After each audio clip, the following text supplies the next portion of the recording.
Rise in the ground, folks. Guys, I'm on the way to a brand new customer. This is a no heat call.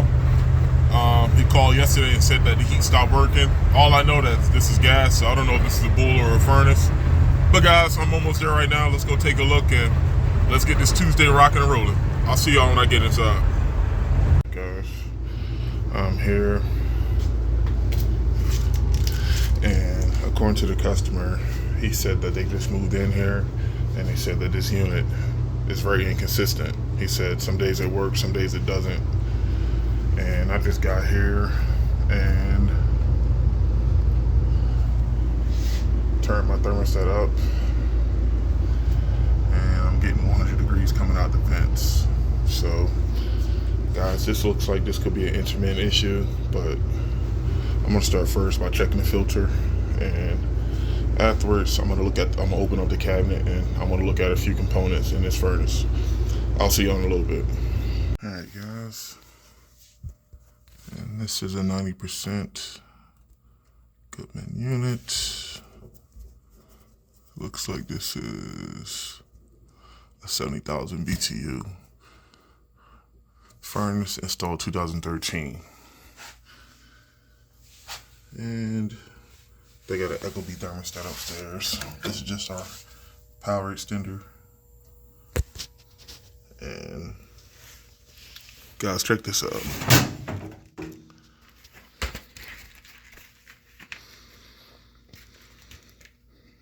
This isn't too bad, but it's definitely not.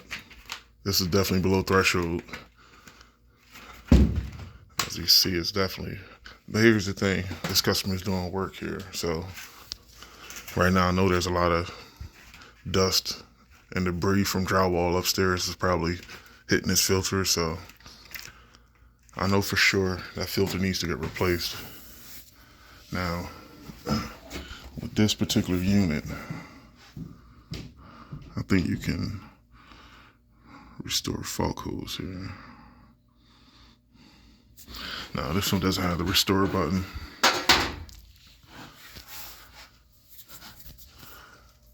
Hold on, guys. Let me turn this back on. Hold on. No, I stand corrected. This does have the recall button. To recall the last 5 faults, most recent to least recent, to press switch for more than 2 seconds. Cool. You just gotta hold this in for at least 2 seconds. 1, 2.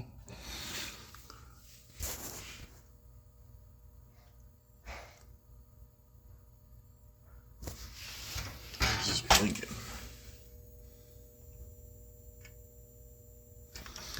Just give me 1 blink.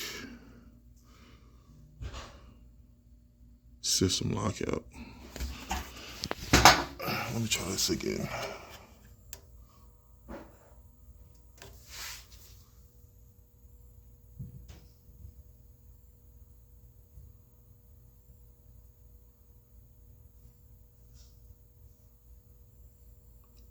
Only 1 blink.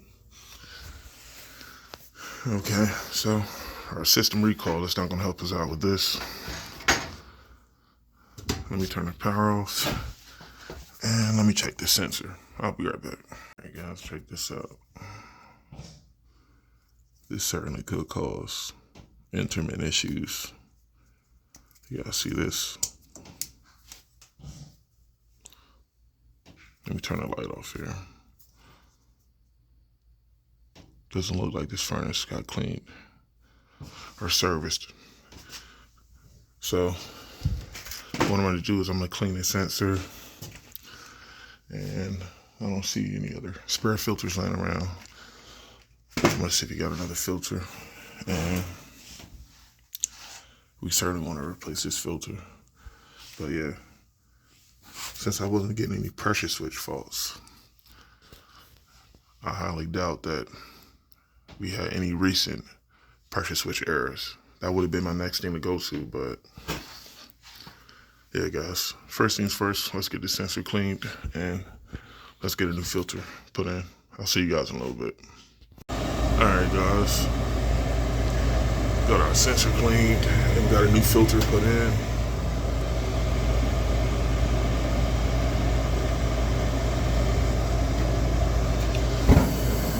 just testing the unit. But yeah, guys, I mean, what's weird is that if the filter is dirty, that would have gave us a limit error, which would have been noticed when we recalled the fault codes. Now, flame sensor issue, I think that would be under ignition lockout, but once again, the only fault codes that we're able to see is the 1 hour lockout. So guys, a limit switch wouldn't cause the unit to go off on a 1 hour lockout, but a flame sensor, a dirty flame sensor would. So if I had to put money on it, I think that flame sensor definitely would have caused that 1 hour lockout, which is what we've seen. And most importantly, we cleaned that flame sensor. But guys, moving forward, we'll definitely recommend maintenance here to make sure this customer knows in the future to keep everything as clean as possible. So, but yeah, guys, in the wintertime, flame sensors, out of every 10 no heat calls, I want to say at least 6 of them, especially if the system haven't been maintained for an extended amount of time. It's only a matter of time before, like I said, a dirty flame sensor causes the unit not to work, and all of a sudden it turns back on and then it turns off again. So yeah, guys, based on what the customer said and based on what we're seeing right now, dirty filter, dirty flame sensor, these two things are considered a maintenance related issue. So what I'll do, I'm going to put the door back on and I'm going to go back upstairs, and I'll definitely speak with that customer about moving forward, keeping the furnace clean, and most importantly the AC as well. This looks like a newer AC unit.